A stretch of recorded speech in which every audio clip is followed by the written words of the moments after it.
This shape is infinite. You can zoom into it forever, and you will never run out of new detail. Inside, hidden at every scale, are perfect tiny copies of the whole. And every single pixel of it comes from one equation that fits on a postcard. This is the Mandelbrot set.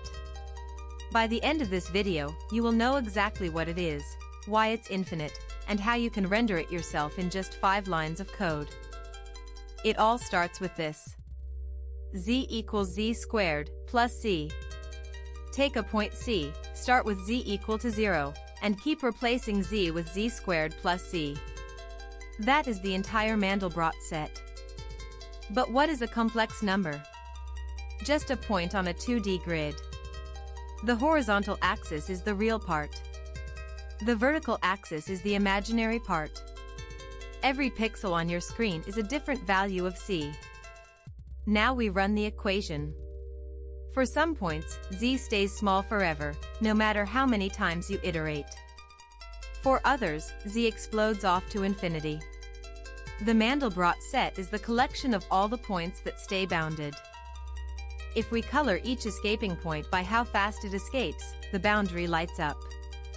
That is what gives the Mandelbrot set its iconic appearance, a black core, surrounded by a glowing fractal halo.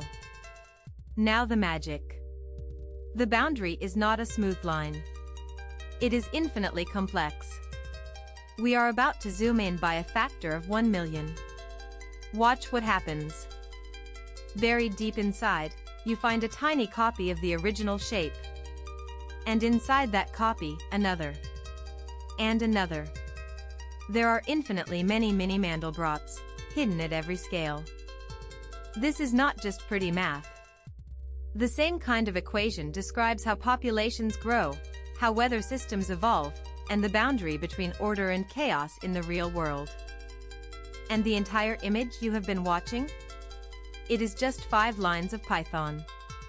A loop that asks one question, for every pixel, does z stay small? That is the magic of fractals, infinite complexity from infinite simplicity. If you enjoyed this, subscribe for more math made visual. Next video we explore Julia sets, the close cousins of the Mandelbrot. See you there.